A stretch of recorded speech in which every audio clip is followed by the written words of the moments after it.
बिस्मिल्लाहिर्रहमानिर्रहीम, अस्सलाम वालेकुम। खेलों की खबरों पर तबसरा और तज्जियों से जो स्कोर के एक और प्रोग्राम के साथ सैयद याह्या हुसैनी आपकी खिदमत में हाजिर है। चैंपियंस वनडे कप के सनसनीखेज मुकाबले पाकिस्तान के पहले स्पोर्ट्स चैनल जियो सुपर से बराह रास्त नशर किए जा रहे हैं और इकबाल स्टेडियम फैसलाबाद में शाहीन शाह अफरीदी की लायंस और मोहम्मद हारिस के स्टैलियंस के दरमियान मुकाबला जारी है। मगर इवेंट के इफ्तिताही मैच में मोहम्मद रिजवान की कप्तानी में माकोर्स की जानिब से शानदार कारकर्दगी का मुजाहरा किया और अपनी टीम को पैंथर के ख़िलाफ़ 160 रन के बड़े मार्जिन से फ़तह दिलवाने में मरकज़ी किरदार अदा किया। जारहा मिजाज बैट्समैन और पाकिस्तान क्रिकेट के दरवाज़े पर दस्तक देने वाले कामरान ग़ुलाम ने मार्कोस की फ़तह में उनका किरदार बड़ा नुमाया रहा। उनको मैच के बेहतरीन खिलाड़ी के हवाले से भी मुंतखब किया गया। अब्दुल्ला समद की जारहाना बैटिंग का किरदार भी यहाँ अहम रहा। पैंथर्स ने टॉस जीतकर फील्डिंग का फ़ैसला किया था।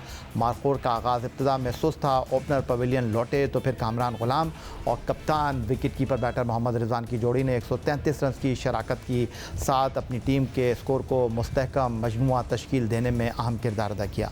कामरान ग़ुलाम ने शानदार सेंचुरी स्कोर की और फिर अब्दुल समद ने पैंथर्स के बॉलर्स की खूब धुलाई की।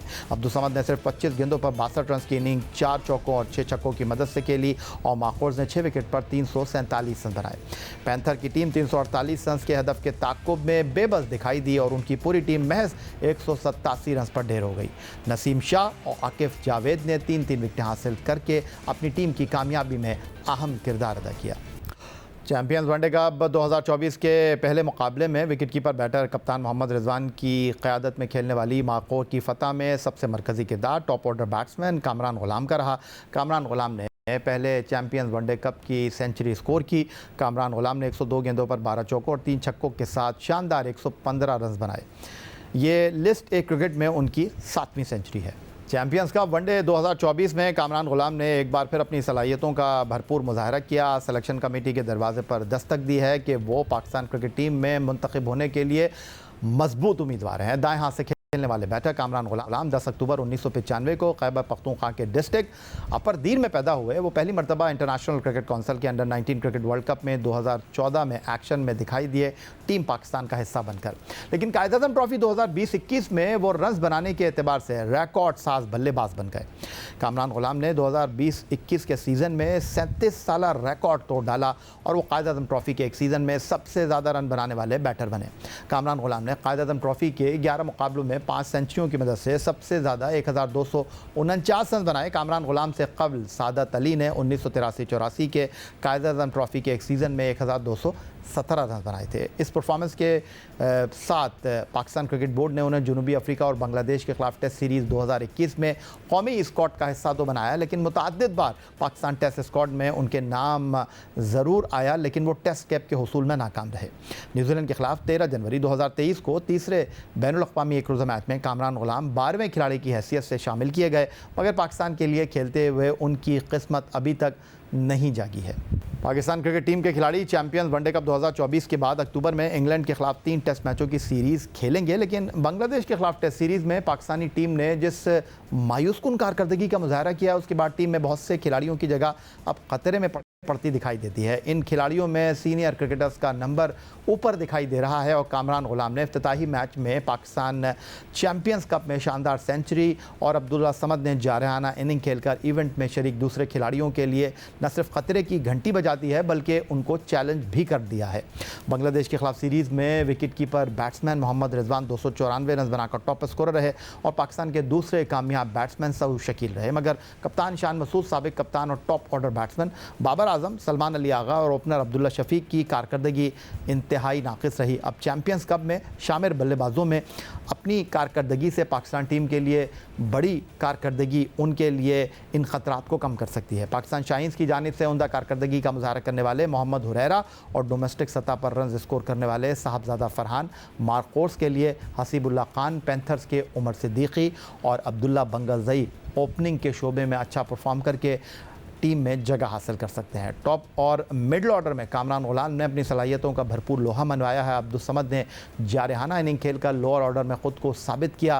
कासिम अकरम, मोहम्मद इमरान, मोहम्मद ताहा, मुबस्सिर खान और अम्माद भट्ट बतौर ऑलराउंडर सलमान अली आगा की टेस्ट टीम में जगह को चैलेंज करने की पूरी अहलियत और सलाहियत रखते हैं। पाकिस्तान क्रिकेट टीम का अगला हदफ और असाइनमेंट इंग्लैंड के खिलाफ होम ग्राउंड पर 3 टेस्ट मैचों की सीरीज़ है। अक्टूबर में होने वाली इस सीरीज़ में, जिसके लिए इंग्लिश क्रिकेट बोर्ड ने अपनी टीम का ऐलान कर दिया है और पाकिस्तान चैंपियंस कप के बाद ही पाकिस्तान टेस्ट टीम का इंतखाब अमल में आएगा, जिसमें बहुत से खिलाड़ियों को उनकी कारकर्दगी की बुनियाद पर जगह भी मिल सकती है और मुस्तकिल रहने वाले खिलाड़ी ड्रॉप भी किए जा सकते हैं। लेकिन इंग्लैंड के खिलाफ सीरीज़ में पाकिस्तान टीम में मुमकिन तौर पर जिन स्पिनर्स को शामिल किया जा सकता है या जिनके नामों को ज़ेरे गौर लाया जा सकता है, क्योंकि बांग्लादेश के खिलाफ सीरीज़ में अबरार अहमद की सूरत में सिर्फ एक स्पिनर को शामिल करने पर पाकिस्तान क्रिकेट बोर्ड और सिलेक्शन कमेटी को शदीद तनकीद का सामना करना पड़ा था। चैंपियंस कप के लिए 5 टीमों में शामिल किए जाने वाले अगर स्पिनर्स पर हम एक निगाह डालें तो मार्क फोर्स के अलावा सब टीमों ने अपने स्क्वाड में ज़्यादा स्पिनर्स का तजुर्बा किया है और उनको शामिल किया है। सऊद शकील की क़यादत में खेलने वाली डॉल्फिन्स में बाएं हाथ के स्पिनर और test cricketer Noman Ali, leg spinner Usman Qadir, नौजवान left arm wrist spinner Sufiyan Muqeem और right arm off break Kasim Akram शामिल हैं। शाहीन शाह अफरीदी की लाइंस में left arm spinner Faisal Akram, left arm orthodox Mohammad Asghar और बाएं हाथ के स्पिनर मोहम्मद ताहा शामिल हैं।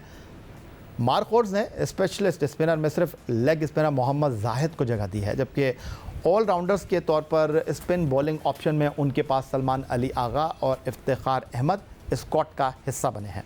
पैंथर्स की अगर हम बात करें तो लेग स्पिनर उसामा मीर के पास एक बेहतरीन और शानदार मौका है कि वो इंग्लैंड के खिलाफ टेस्ट स्क्वाड में अपनी जगह पक्की कर सकते हैं। उनके साथ बाएं हाथ के स्पिनर अरफात मिनहाज जो अंडर 19 वर्ल्ड कप में पाकिस्तान टीम का हिस्सा थे, जबकि ऑलराउंडर स्पिन बॉलिंग ऑप्शन में टीम के कप्तान शादाब खान और मुबस्सिर खान को पैंथर्स टीम का हिस्सा बनाया गया है। स्टैलियंस की टीम, जिसके मैंटो शुएब मलिक हैं, कप्तान मोहम्मद हारिस हैं, mystery leg spinner Abrar Ahmed के साथ left arm spinner Mehran Mumtaz और बाएं हाथ ही के बॉलिंग करने वाले साद खान के साथ एक्शन में दिखाई देगी। प्रोग्राम में वक्त हुआ एक ब्रेक का। ब्रेक से वापस लौटेंगे तो हमारे साथ मौजूद होंगे कराची सिटी क्रिकेट एसोसिएशन के साबिक़ सरबरा, पीसीबी गवर्निंग बोर्ड के साबिक़ रुकन प्रोफेसर एजाज फारूकी और पाकिस्तान सुपर लीग की फ्रेंचाइज पेशावर ज़ल्मी के global adviser cricket expert doctor Kashif Ansari.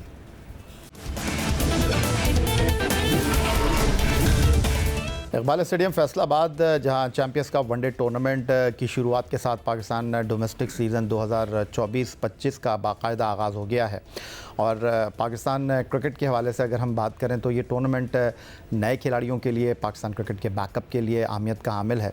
और होना तो ये चाहिए था कि इंग्लैंड के ख़िलाफ़ सीरीज़ से पहले हम फ़र्स्ट क्लास क्रिकेट में अपने हथियारों की आजमाइश करते, लेकिन पाकिस्तान क्रिकेट बोर्ड ने चैंपियंस ट्रॉफ़ी को टारगेट किया है। और पाकिस्तान क्रिकेट बोर्ड का इस बारे में कहना यह है कि चैंपियंस ट्रॉफ़ी 2025 के लिए एक पूल बनाना चाहते हैं वो खिलाड़ियों का, ताकि एक अच्छी टीम को तश्कील दिया जा सके। याद रहे 2017 में सरफराज अहमद की क़यादत में पाकिस्तान ने इंग्लैंड में भारत को शिकस्त देकर ओवल के मैदान पर चैंपियंस ट्रॉफ़ी का एजाज़ हासिल किया था। और उसके बाद से चैंपियंस ट्रॉफ़ी क्रिकेट टूर्नामेंट का ये एडिशन जब होगा तो इसमें टूर्नामेंट में पाकिस्तान अपने एजाज़ का दिफा करने जा रहा है। स्टूडियो में इस वक्त हमें ज्वाइन कर रहे हैं पाकिस्तान क्रिकेट बोर्ड के गवर्निंग बोर्ड के साबिक़ रुकन, कराची सिटी क्रिकेट एसोसिएशन के साबिक़ सरबरा, सेक्रेटरी, किसी तारुफ़ के मोहताज नहीं है, प्रोफेसर एजाज़ फारूकी साहब, जो कराची क्रिकेट में जो हैं वो एक मुकाम रखते हैं, नाम रखते हैं, और ह्यूस्टन से टेलीफोन लाइन पर हमें ज्वाइन कर रहे हैं cricket expert, Pakistan super league की फ्रेंचाइज पेशावर ज़ल्मी के global adviser doctor Kashif Ansari. पहले मैं शुरुआत करूंगा प्रोफेसर एजाज़ फारूकी साहब। एजाज़ फारूकी साहब, आप भी जब क्रिकेट बोर्ड में रहे तो क्रिकेट बोर्ड में मुख्तलिफ इवेंट्स मुनक्किद हुए। इस बार ये जो चैम्पियंस कप का इजाफा हुआ है पाकिस्तान डोमेस्टिक क्रिकेट में, इसको आप किस तरह देख रहे हैं? ये सही वक्त नहीं है चैम्पियंस का कि जब आपको रेड बॉल से खेलना है, इंग्लैंड की टीम पाकिस्तान आ रही है, उसके एक हफ्ते पहले तक वाइट बॉल से अगर का टूर्नामेंट हो तो प्लेयर्स, वही प्लेयर इधर खेलेंगे, वही प्लेयर उधर खेलेंगे। और ये उसूल यही है कि उनके रिफ्लेक्सेस सेट होते हैं वनडे के हिसाब से, इतनी जल्दी तेज़ी से वो शिफ्ट ओवर होना उनके लिए मुश्किल होता है। तो ये मेरे हिसाब से तो ये टाइमिंग सही नहीं है, इनको किसी और मौके पर रखना चाहिए था, क्योंकि इंग्लैंड की टीम 3 टेस्ट मैचेस खेलेगी और पूरी तैयारी के साथ आ रही है। तो मैं समझता हूँ ये काफ़ी ज़्यादती होगी और उनको थोड़ा सा टाइम को आगे बढ़ाकर किसी फारूक साहब, ये सवाल तो हमारे क्रिकेट एक्सपर्ट कर रहे हैं, लेकिन अब जबकि ये टूर्नामेंट हो गया है तो अब खिलाड़ियों को तो यही टूर्नामेंट है अपनी कारकर्दगी को जांचने का, अपनी कारकर्दगी को, अपनी सलाहियत को भरपूर अंदाज में पेश करने का। अगर वो पाकिस्तान क्रिकेट के धारे में शामिल होना चाहते हैं, बैनुल अक़वामी क्रिकेट के दरवाजे पर दस्तक देना चाहते हैं, तो अब तो उनके लिए यही ऑप्शन है। बिल्कुल सही कहा, अब तो मजबूरी है ना, वो एक अलग बात है। तो मैं तो पहले वो बताना चाह रहा था कि ये टाइम सही नहीं था, वो एक अलग बात है। बिल्कुल इनको पूरा भरपूर फ़ायदा उठाना चाहिए और अपनी परफॉर्मेंस को उस स्टेज पर ले जाना चाहिए कि ख़ुद जो सिलेक्टर्स हैं वो मजबूर हो जाएं उस प्लेयर को खिलाने के लिए जिसका परफॉर्मेंस आपको नज़र आ रहा हो। इंग्लैंड की टीम पहले भी आकर हमें कितनी बुरी तरह से हरा कर गई है, तो इसका मतलब ये हुआ कि वाइट वॉश करके गई है, और इस दफ़ा 2 टेस्ट मैचेस खेलने आ रही है तो वो पूरी तैयारी के साथ आ रही है। तो हमें बांग्लादेश की वजह से जो हज़ीमत उठाना पड़ी है, तो मुझे ख़तरा ये है कि अगर तैयारी सही नहीं हुई तो ऐसा ना हो कि इंग्लैंड के आने से और अपने होम ग्राउंड पर कहीं शिकस्त का उसका वो फेस ना करना पड़े हमें। ठीक है, डॉक्टर काशिफ अंसारी को गुफ्तगू में शामिल कर लेते हैं। अब बांग्लादेश के ख़िलाफ़ जो छुआ, अब हमारा अगला इम्तिहान होम ग्राउंड के ऊपर इंग्लैंड के साथ है। इंग्लैंड की टीम एक वेल नोन टीम है और उनके पास बैटिंग में, बॉलिंग में, हर शोबे में जो है अपने शोबे के बेहतरीन खिलाड़ी शामिल हैं। फिर उसके साथ अगर हम बात करते हैं तो बैन स्टोक लीड नहीं कर रहे थे होम ग्राउंड पर श्रीलंका के ख़िलाफ़, ओले पॉप टीम को लीड कर रहे थे। आखिरी टेस्ट में श्रीलंका ने इंग्लैंड को घर में शिकस्त दी।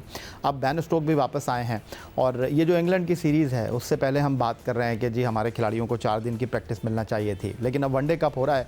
अब खिलाड़ियों को अपने आप को प्रेजेंट करने का, और ख़ास तौर पर उन खिलाड़ियों को जो कि बांग्लादेश के ख़िलाफ़ सीरीज़ में कारकर्दगी नहीं दिखा सके, उनको अपनी फॉर्म हासिल करने के लिए बेहतरीन मौका है। जी बिस्मिल्लाहिर्रहमानिर्रहीम भाई, बहुत बहुत शुक्रिया, आपने एक दफ़ा फिर मुझे इज्जत बख्शी अपने प्रोग्राम में शिरकत करवा के। जी बिल्कुल सही फरमाया आपने, और लड़कों को बहुत बेहतरीन मौका है कि अपनी सलाहियतों का भरपूर मुजाहरा करें। लेकिन जो कुछ पाकिस्तान क्रिकेट में पिछले काफ़ी अरसे से हो रहा है उसको आसान अल्फाज में बयान नहीं किया जा सकता।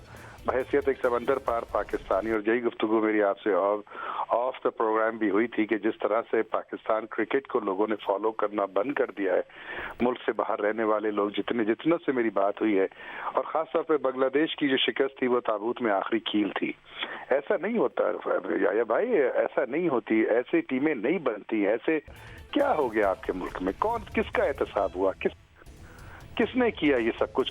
अच्छा डॉक्टर साहब, बिल्कुल ये जो बात आप कर रहे हैं एहतसाब की, कोई शक नहीं है इसमें, लेकिन कुछ लोगों का कहना ये भी है कि तनकीद अपनी, और कुछ लोगों का कहना ये भी है कि ठीक है जी, निज़ाम जिस अंदाज में चल रहा है इसके अंदर ख़राबियाँ भी हैं, लेकिन इस वक्त हमको इस चीज़ पर तवज्जो मरकूज़ रखनी चाहिए कि टीम को हम सपोर्ट करें। उसकी बुनियादी वजह यह है कि हमने होम ग्राउंड पर बैक टू बैक क्रिकेट खेलनी है। अभी इंग्लैंड के साथ 3 टेस्ट मैच हैं, फिर हम वेस्ट इंडीज़ के साथ 2 टेस्ट मैच खेलेंगे, फिर हम ऑस्ट्रेलिया चले जाएंगे वाइट बॉल सीरीज़ खेलने के लिए, फिर हम साउथ अफ्रीका चले जाएंगे मुकम्मल सीरीज़ खेलने के लिए, हमको जिम्बाब्वे भी जाना है। और सबसे इम्पॉर्टेंट ये है कि जिस तरह आपने कहा कि लोगों का इंटरेस्ट जो है वो कम हुआ है। ठीक है, जब आप नहीं जीतते तो लोगों के दिल टूट जाते हैं, उदास हो जाते हैं, लेकिन यही वो टीम है जिसने आपको 92 में वर्ल्ड कप जीत के दिया।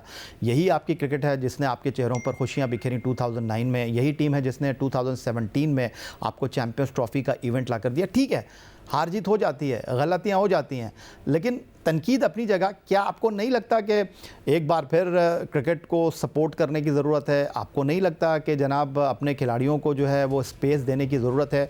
जो नहीं परफॉर्म कर रहे उनकी जगह नए खिलाड़ियों को आप मौका दें। देखिए याया भाई, ये सब बातें किताबों में अच्छी लगती हैं, बगैर निज़ाम के, बगैर किसी एहतसाब के, बगैर इंफ्रास्ट्रक्चर के, बगैर काबिलियत के कौन सी टीम बनती है दुनिया की? हमारे यहाँ पिछले बहुत से सालों से इन चीज़ों का फुकदान नहीं है, बल्कि इन चीज़ों को बाकायदा से दानिस्ता तौर पर दरगुजर निकाल के बाहर फेंका जाता है, दरगुजर किया जाता है, उनके ऊपर तवज्जो नहीं दी जाती। हर दफ़ा आप यही कहते हैं कि जी टीम को सपोर्ट करें, वर्ल्ड कप में टीम जा रही थी, इतनी प्रॉब्लम्स हैं, इतने मसाइल है। अचानक से जनाब इमाद वसीम निकल आए, मोहम्मद आमिर निकल आए, कप्तान बदल दिए गए, इनको हटाओ, उनको निकालो, उनको लाओ, ये सब कुछ होता रहा। हम कहते रहे नहीं जी करेंगे टीम को सपोर्ट, हम आने दो अमेरिका, हम टीम को सपोर्ट करेंगे। क्या मिला हमको टीम को सपोर्ट करके? कैंपिंग हुई ना, ग्रुपिंग हुई ना आपके यहाँ, पाकिस्तान का नाम बदनाम हुआ ना। आखिर कब तक ये हम अच्छा, आपने ये जो बात की काशिफ अंसारी साहब, अगर यही चीज़ मैं फारूकी साहब की तरफ लेकर आऊँ। फारूकी साहब, आप 2017 में पाक क्रिकेट बोर्ड के साथ एसोसिएट थे, कराची सिटी क्रिकेट एसोसिएशन के प्लेटफॉर्म से गवर्निंग बोर्ड में शामिल थे। हमने तो ये तक सुना कि हम जो चैंपियंस ट्रॉफी जीते, पहले मैच में बड़ी बुरी तरीके से हमको भारत के खिलाफ जो है वो एजबेस्टन क्रिकेट ग्राउंड पर नाकामी का सामना करना पड़ा था। और अगर वो चैंपियंस ट्रॉफी में टीम डिलीवर नहीं करती तो मिक्की आर्थर की भी छुट्टी हो जाती और सरफराज अहमद की भी छुट्टी हो जाती। आपने बिल्कुल सही फरमाया। ये तो एक प्रेशर, अवामी प्रेशर पड़ता है, तो पीसीबी वालों को अपनी जान छुड़ाने के लिए यही तरीका नज़र आ रहा होता है कि किसी न किसी की छुट्टी करके वो बता देते हैं आवाम को कि जी हमने छुट्टी कर दिया, ये हमने चेंजेस ले आए। बांग्लादेश का भी जिक्र आया। देखिए, बांग्लादेश के आने में जब हालात ख़राब हुए तो हम ये समझे कि शायद बांग्लादेश की टीम नहीं आएगी, तो हमारा जो एक चांस बन रहा है बांग्लादेश से टेस्ट सीरीज जीत कर और उसके अपना पोजीशन बेहतर करने का एक चांस बन रहा है, वो खो ना जाए। तो उसकी तरकीब पीसीबी ने ये निकाली कि बांग्लादेश से कहा कि आप हफ्ता 10 दिन पहले आ जाइए, यहीं ट्रेनिंग कर लीजिए। और मकसद सब ये था कि बांग्लादेश का टूर जो है वो रह ना जाए।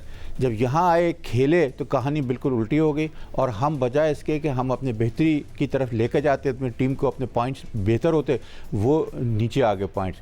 मेरे दौर में जब टेस्ट में हम चैम्पियन थे, थोड़े अरसे के लिए बने, मगर टेस्ट चैम्पियन हम बने थे। बाकायदा वो जो चीज़ आई थी जो इनाम के तौर पर आता है और कुछ अरसे के लिए वो आया था और हमने उसको वसूल किया था।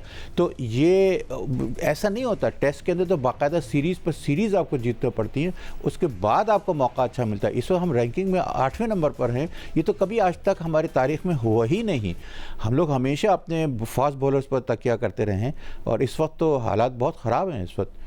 और अब दूसरी एक बात, नई बात देखिए ना, अंडर 19 का अभी टूर्नामेंट शुरू हुआ, पहले दिन शुरू हुआ और ख़त्म कर दिया। बिल्कुल। देखिए, मैं अंडर 19 के टूर्नामेंट को तमाम सीरीज़ से ज़्यादा अहमियत देता हूँ, क्योंकि ये बुनियादी बात होती है कि अंडर 19 से प्लेयर हमें नज़र आते हैं। वो जब प्लेयर हमें नज़र आते हैं तो वही आके चल के फर्स्ट क्लास खेलते हैं और पाकिस्तान टीम में दाखिल होते हैं। अंडर 19 को इस तरह से पोस्टपोन करने का मतलब ये हुआ कि आपकी नज़र में अंडर 19 की कोई वैल्यू नहीं। अंडर 19 बहुत बड़ी वैल्यू रखता है, जिसको समझना पड़ेगा कि अगर आपने अचानक पोस्टपोन किया तो उसका कोई बहुत बड़ा कोई सॉलिड रीज़न होना चाहिए जो कि नज़र नहीं आता। तो अंडर 19 को वैल्यू देना पड़ेगी।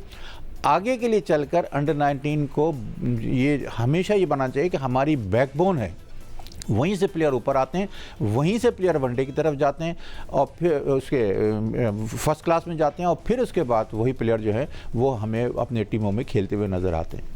बहुत शुक्रिया आपका डॉक्टर काशिफ अंसारी साहब, ह्यूस्टन से हमारे साथ थे, क्रिकेट मुबस्सर और पाकिस्तान सुपर लीग की फ्रेंचाइज पेशावर ज़ल्मी के ग्लोबल एडवाइज़र, और कराची स्टूडियो में हमारे साथ मौजूद थे कराची सिटी क्रिकेट एसोसिएशन के साबिक़ सरबराह, पाकिस्तान क्रिकेट बोर्ड के गवर्निंग बोर्ड के रुकन प्रोफेसर एजाज़ फारूकी साहब।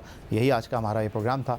आप एक्स अकाउंट पर हमें फॉलो कर सकते हैं, हमें ईमेल कर सकते हैं, अपनी राय से आगाह कर सकते हैं score@jio.tv पर। इस दुआ, इस उम्मीद, इस तवक्को के साथ कि पाकिस्तान में खेलों खिलाड़ी तरक्की करते रहें। सैयद या हुसैनी को स्कोर की पूरी टीम के साथ अगले प्रोग्राम तक के लिए इजाज़त दीजिए। अल्लाह हाफ़िज़।